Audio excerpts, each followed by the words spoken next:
I don't think I introduced the first one. Nope. It's fine. So yeah, we're going to talk about APAs this time. And we have 2 APAs. We have 2 APAs. We've got Odell Brewing's Drum Roll, which is 1 month to the day out of date. Yeah.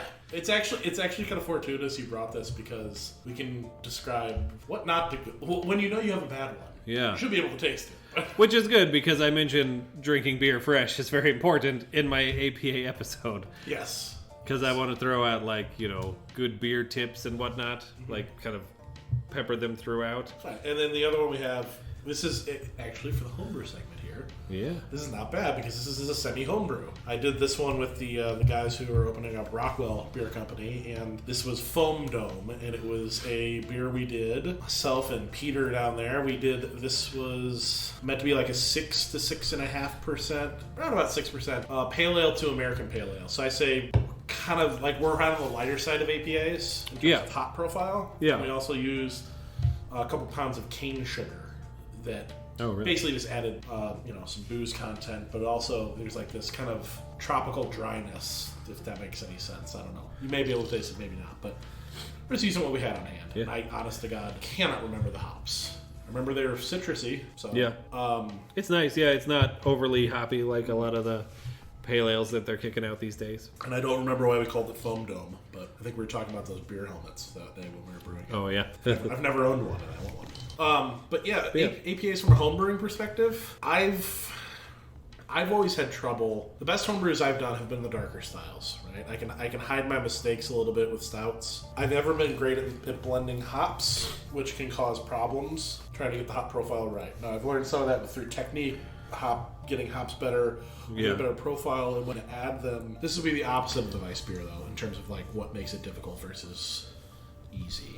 Yeah. So, it's like that's the thing about APAs. Like they should be boring. You know what I mean? Like they should be just like basic ass boring beers. But like if you get a good one, it's so good. It's almost like it should be boring, but a good APA is awesome through it kind of catches you off guard. It's like it's subtle in its greatness, which is weird to say because what usually makes a good APA is the blend of that bitterness and the hops, which is not subtle a lot of times, right? Yeah. But it's also not blowing you out of the water. So your base beer for a pale ale or an APA or an IPA is going to be generally similar. And you use a very clean yeast, so it's not going to be dependent on the malt. It's not really dependent on water profile. It's not really dependent on the yeast. Yeah.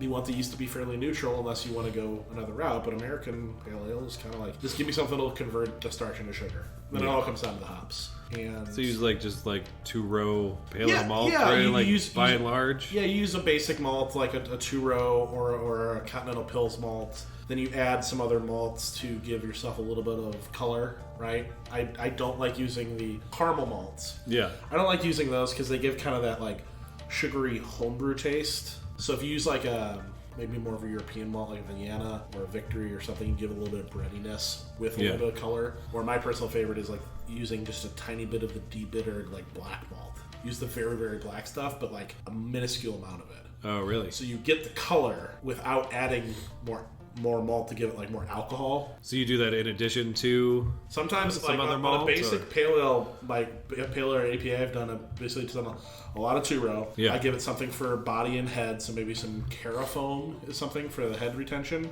Gives it that kind of some nice lacing if you do it correctly. Yeah. And then if I need to adjust the color from what I want as far as the base malt and the taste, just a little bit of black malt to give it like, you're talking like 10 pounds of other malt and an ounce of black malt to get it directly to the color you want. Like 2 grains. Like literally, it's like a tablespoon. Yeah. It's crazy. But so that's where brewing software comes in huge. Oh, yeah. Is knowing like, okay, I'm doing this, and it's going to cut down to this. How much do I add? It's like 1.25 ounces. Oh, okay, cool. Or 70 grams or something. I don't know. What brewing software do you use? Beersmith 2, I think is what it's currently on. Beersmith 2. It's good. It's $20-$30 maybe. It's the best money you can spend on brewing if you're doing all grain rather than kits. Yeah. Kits are dumb, in my opinion. But yeah. if you want to do homebrewing, they're convenient. They're convenient, but if you want to do homebrewing, I mean, I think it's worth it to spend the extra money and do that rather than put together a kit. A kit's fun if you want to try it out. I think a kit's are a good way to decide if you like the activity. Oh yeah, for sure. And then you can it's a good start. Yeah, but you're never really going to make a great kit beer. It'll be drinkable. Yeah. But if you actually want to homebrew, you need to go that all grain route. So, but yeah, Beersmith is what I'd use for software for sure. And then and that'll tell you like the IBUs and how to make it so bitter and what's in style according to your lovely BJCP. BJCP, thank you. So that's good, but the real art comes in. I never really got a good handle on it. Was the blending of hops. So how much of each hop am I going to use? How do they play together? When do you add them? Type of thing. Yeah, the when do you add them? I was always very bad at it because the software. It's like, okay, I add them at these points to get the bitterness, but you can't really software out how the aroma or the taste or what will come through, right? Yeah. So when I do pale ales now, I've learned that I do something called first hopping. So after I'm done with the mash and I'm sparging and getting my wort for boiling, I throw a little bit of hops in there and let the wort come out and steep on those hops. And provides a tremendous amount of bitterness. Yeah, I'd say that's for bittering, right? Bittering go. In a very small amount of hops. And then I do my boil. Like how many? What's a very small amount? Less than an ounce. Oh, yeah. You know, sometimes, depending on the hop, it's like a half ounce, but it's for a long period of time. Oh, okay. And then I'll add all the bitterness I really want. So maybe it'll only be 35 or 40 IBUs. So you get a little bit of bitterness, but then I'll go almost the entire boil, 60 minutes. Last 5 minutes, I slam it with hops. Yeah. Or I hit it with hops in the whirlpool. Won't add bitterness, but I'll add all that flavor. Yeah, and all then that. I can dry hop on top of that. Yeah. So the idea being like, I'll get my bitterness, but I don't really see an advantage based on what I've been taught and what I've experienced. There's no real advantage to me to adding hops during the boil sequentially. Like, oh, you do this at 60 minutes, this at 40 minutes, this at 20 minutes. Or the 60 or 90 minute dogfish. Yeah. They add 1 pellet per minute for 90 minutes. You can tell because it's a bitter fucking beer. Yeah. It's to me now, it's too much. I like the 60 minutes still. But yeah, I can't do anything like that 120 minute. I've never even had a 120 minute because I know I will hate it. Yeah, it's just, you know what I mean? Like that beer is not for me. No. And I know that. So why would I even try it? I don't know. Because it's also fucking expensive. It's fucking expensive, and all you can taste is like, it's like the 1,000 IBU from Mickler. Like, oh yeah. I get it. Like from a concept perspective, like I don't want this. Yeah, I don't want to drink it. Yeah, this is why I come back to the beer that makes me the happiest is a good pale ale or APA. Yeah. It's just like, it's good and I can drink this and I don't get blown out of the water. I don't need hop stupid every time. Yeah. So, I don't know. I think that's the biggest thing. Learning how to blend hops, and for me it was learning when to add them. So I'm big on a little bit in the beginning and slamming the beer in the end and dry hopping and doing almost nothing in the middle. And that seems like it's kind of where things are trending anyway. Like that's what I love about like these newer APAs. They're so hoppy, but it's not gonna melt your face off. They taste good. They taste like good. I've always it's been not painful. Yeah, exactly. Like I've always been like team stout. Yes. Like I've never been super into IPAs, but like I am now because they're fucking delicious now. Yeah. And they're not so bitter that I can't finish one. And I think that's kind of, it comes from experience and experimentation. Like, what are people doing now that's big? It's hazy IPAs and brewed IPAs, all this other stuff. Oh, yeah. I'm fine. I don't need a hazy IPA. I prefer a clean IPA or a clean APA. Give me a little bit of hops to keep it interesting, but I don't need to be assaulted the entire time I'm drinking something. It's like, I want to, I can handle a ton of spice in my food. That's fine. But I don't need fucking bird's eye chili in every fucking bite. Did you ever have a fucking a stone crime or a stone punishment? Did you ever try those beers? Yep. Never again. They're fucking... Those beers are mean. That's like a Ghostface Killer beer. At least the stone beers, like they have... It's not just heat. Like Ghostface Killer's just heat. Like it's just hot water. I would disagree. It doesn't even taste like beer. I don't disagree about Ghostface Killer. I disagree about... There wasn't a whole lot for me. There wasn't a whole lot of subtlety or anything else. Oh, it's not subtle, but like the crime, like it's really hot and really hoppy and really boozy. And like those three things just compound each other. Oh, maybe I had punishment. Maybe I didn't have crime. I think punishment's worse. Right. I remember being horribly hot. Yeah. Like there was that point I had that during a bottle taste. I'm like, nope, never again. But yeah, your AP is really good. Or you just said it's pale ale. You don't think it's quite... It's not hoppy enough? Yeah, I don't think we had the back end dry hopping necessarily to get it quite to an APA. It's close, but it's also maybe some of that's faded a little bit because we brewed this a couple months ago. It's been under pressure on tap, but it's probably lost a little bit. It's good though. It tastes a lot better than this drum roll does. Oh yes, the how to recognize a out of date APA. Ooh. Yeah, that reaction That's right it. there. That's I'm interested. That is the downfall of the APA. They don't last long. What is that taste you get? It's almost like bad caramel, or like it's like a is it cloying sweetness? I don't know. Yeah, you bitterness. Yeah, like malts, like old malts will make it taste kind of like sherry. Only it'll give it like a weird sweet. Yeah, like a musty sweet. But like old hops taste like fucking cardboard, like wet cardboard. I don't know if I don't want to pull. I don't know whoever it was, Ronnie Reagan or whatever. I don't know how to define it, but I know it when I see it. Yeah. I don't know how to define a out-of-date pale ale APA, but I know it when I taste it. Yeah. It grows. Yeah, that was not good. I think that's a lot of times people are like, oh man, I don't like APA. I don't like IPAs. I was like, I don't know that you had a really fresh one. Like, if you don't like the bitterness, that's fine. But if this is your first experience, you're just like, oh good, you don't like the bitterness and it tastes like an old sock? Great. Yeah. I was reading some article about like IPAs, like I forget where it is. Something where they have some booze expert, answering questions. Some old booze happen.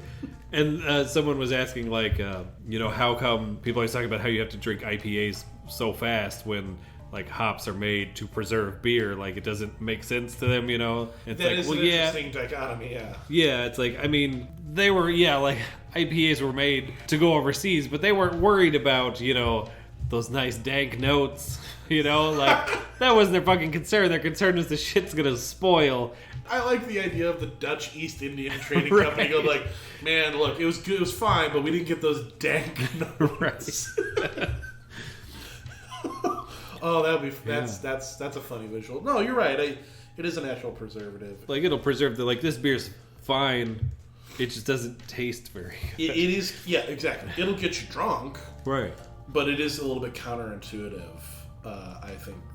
Of course, I don't think a lot of people know where IPAs, like that history, or IPAs, pale ales, yeah, where that came from. But when in doubt, follow your nose, to quote Toucan Sam. Or follow your taste buds in this particular case. Yeah, man, I didn't even have to taste this one. Yeah, I was gonna say, you can kind of smell this one right off the old B. Yeah. I'm trying to think my favorite APA around. And it's tough. I think part of the problem with APAs is it is a style and it is defined that way, but I feel like very few people classify them on like the label as an APA. Yeah. And well, my thing too that I mentioned on the episode is like most breweries make some kind of just pale ale, like they make an APA, like there's so many that there's such a big range. And is it because we're in America that we don't call it an APA because is this our version of a pale ale? Is it an APA? Yeah. Where a traditional version of a pale ale will be like a Schlafly pale ale, like an English pale ale. Which they've started putting that on their labels now too. Like they didn't used to, but now it says English pale ale on it, on the label. Really? Yeah, I don't know when that started, but I noticed it like just a couple months ago. That's funny. I was like, oh, you're actually saying what it actually is now. Yeah, because it tastes like a bucket of bread. Yeah. Which is fine. Yeah, it's a far cry from this. Dale's pale ale or something. Yeah. Oh yeah.